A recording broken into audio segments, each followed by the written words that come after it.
Alright, last week we started looking at waves, and remember, a wave is a disturbance that carries energy from one place to another. Waves can travel over incredibly long distances, but they do have a speed. And the thing that we noticed in lab last week was wave velocity is dependent on the medium. Okay, it doesn't matter what the frequency is, it doesn't matter what the wavelength is, it doesn't matter what the amplitude is, it only matters what the medium is. Wave velocity depends on the medium. Okay, so I hope you notice when you stretch the slinky tighter, the wave propagated or traveled faster. If the slinky was looser, then the slinky did not carry the wave quite as fast. Okay, so wave velocity depends on medium, and we have this equation: V equals wavelength times frequency. Okay, well, for a constant medium, velocity is constant, which means wavelength and frequency are going to be inversely related. As the wavelength goes up, that is to say, as the wave gets longer, the frequency goes down, which makes sense. If it's a longer wave, it doesn't happen as often. If you were standing by the beach watching waves come in, a wave that was super big and long would not happen as often as a smaller wave. Okay, so we have this equation that we can use. There's another equation, and this is for a wave on a string. Okay, wave on a string, which is actually a transverse wave, and we're going to talk about that in a minute. Okay, since the medium is what determines the speed, okay, there is this equation that we have that says velocity is equal to the square root of the tension in the string, okay, divided by what's called the linear density, or mass divided by length. Okay, and we might use this equation a little bit. I want to make sure my square root sign covers that whole fraction. Okay, but this is tension in the string divided by linear density. Okay, and essentially what you can see is the tighter you pull the string, the faster the wave is. Okay, but the more massive the spring, okay, the slower the wave is going to be. So this is sort of like the oscillator we had, where you put a mass on the end of a spring and watched it go up and down. Well, the bigger the tension or the higher the K, the faster that happened. Okay, but the bigger the mass, the slower it happens. So it's a very similar equation. Okay, so this is the velocity for a wave on a string or spring or some kind of transverse wave. Okay, so what do I mean when I say a transverse wave? Well, transverse means across. Okay, and so in a transverse wave, the vibration is perpendicular. Vibration is perpendicular to motion of a crest. Okay, and so if I grab an animation real quick, I can show you what I mean. So if I pulse this wave, okay, oh, I forgot, I want to turn off damping. Damping is essentially friction, right? If I pulse this wave, and let's go ahead and make it a slightly bigger pulse, you can see the vibration is up, okay, but the motion is across. Okay? Vibration up, down, motion across. Okay, that's what's called a transverse wave, and it has all the little pieces that you guys saw last week. Okay, now there is a whole nother type of wave, so let me grab that animation as well. Alright, now this is called a longitudinal wave, and a longitudinal wave is slightly different than a transverse wave in that the vibration is parallel to the motion of the wave. So let me send a pulse through here. Okay, now I want you to notice something. Right in here, okay, you can see the medium has all been squished together. But over here, it's been pulled apart, right? These have been squished over here. These have been pulled apart over here. This is sometimes referred to as a pressure wave because you have this area of high pressure that's moving through this medium, and then there's a low pressure zone over here. Now, this is why a longitudinal wave can actually move through a liquid. Right? Deep waves in the ocean are longitudinal waves. Sound waves are longitudinal waves. They can move through any kind of medium, solid, liquid, or gas, because you can have a pressure differential, and high pressure naturally flows into low pressure, and so you can see this propagates from one side to the other. Now I want to show you essentially what's happening right now is every piece is being pulled this way, so that's creating a low pressure zone here. So these particles are being pulled over into this low pressure, and then they're going to get compressed, okay, and that compression starts through. Now this thing right here says pulsed rarefaction. Well, right here the air has been rarefied or made less of. It's also not always called a rarefaction, it's also called an expansion. Okay, but we could do a pulse compression, and then instead of pulling this first, they push it first. Okay, so you have what's called a compression where everything gets squeezed together, that's that, and you have what's called a rarefaction or an expansion where the things get pulled apart. Now if I change the amplitude, okay, you can see that the compression is more compressed and the expansion is more expanded. And just like there's a wavelength and a frequency and everything like that on a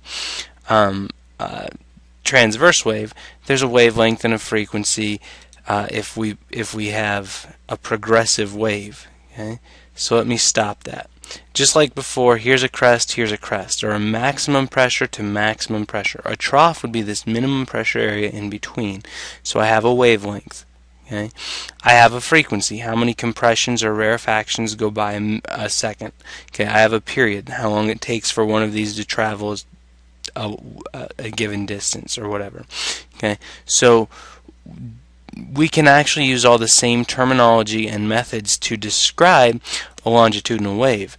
The difference is that equation that works for the speed of a transverse wave doesn't work for the speed of a longitudinal wave, because in a longitudinal wave it's not the tension that pulls the medium back to where it was, it's elasticity. Okay, now you guys can generate a longitudinal wave all on your own if you take the coils of a slinky and squish them together and then release them, and you'll get this pulse that moves from one end to the other. Okay, so that's what's called a longitudinal wave. And sometimes, okay, I'm going to go ahead and I want to show you guys something. Sometimes what we do is we will graph the density of the fluid of a longitudinal wave versus its time or its position or whatever. So if I sketch what that wave looked like, we had area of high density and then kind of got spread out, and then high density again, and then kind of got spread out, and then high density again. Okay, well, if this is rest, if this is where this stuff would be when it was all no wave moving through, then this is high, and this is low, and this is high density, and this is low density, and this is high density. And you can take and connect these dots up in a sine wave just like a transverse wave. So we can use, just because it's a compression and an expansion, it can still be modeled with mathematically with a sine wave. Okay, now a longitudinal wave, since it's not tension because these particles are actually more like in a fluid, it has a slightly different equation, and we won't use this one very much at all. This is called elastic force factor. Okay, how stretchy it is, divided by, and this is similar to that linear density thing. It's called the inertia factor, and it's basically something's resistance to change in motion, right? And so we're not going to get huge into that, but that is sort of an analogous equation for a wave on a string. A wave on a string is much easier to calculate its velocity based on tension and linear density. Okay? Now there is one more kind of wave. So we've got transverse waves that vibrate up and down as they move this way. We've got longitudinal waves that vibrate left to right as they move left to right. And then there's a surface wave. Okay? Surface waves are exactly what they sound like. When you watch waves on water, it's a surface wave. Now, this is actually sort of a combination of the other two. Surface waves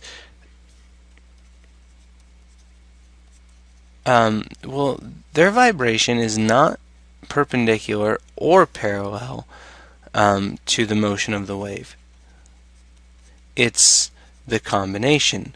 So I want you to imagine if you take a vibration this way and combine it with a vibration this way, followed by a vibration that way and a vibration this way, you'll see I'm back to where I started. Okay? When a surface wave occurs, you actually get a circular motion. So as the wave moves this way and this way, a piece of debris floating on the water is going to be carried up and back and down and around, up and back and down and around. So waves, just like we talked about before, they don't transfer the medium, they just vibrate the medium, and even in a surface wave. Now there is one exception, right? When waves break on the shore, if this is the land and then I've got water here, okay, well, a big wave comes in and essentially all of a sudden this water at the bottom starts to be drugged by friction across the surface, so it slows down, but the water at the top is still moving fast. And so right here at the surface, the top of it gets ahead and it breaks and it can push things a little bit here. So at shore, yes, a wave can move some matter. Now, just real quick, let's see. Transverse waves, these pretty much require a solid. Okay, move through solids because they depend on tension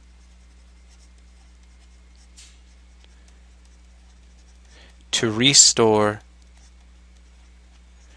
the medium. So we need a force between the particles that holds them together. Okay, longitudinal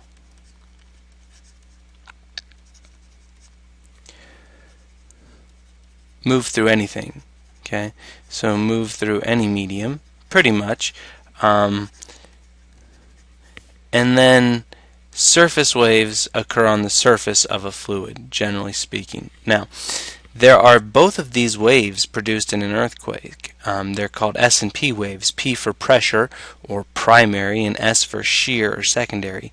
And an S wave is transverse, a P wave is longitudinal. And when an earthquake occurs, okay, somewhere on the surface of Earth, these waves propagate through, except there's always this shadow zone where some of these waves don't come through, where the S waves or the transverse waves never make it.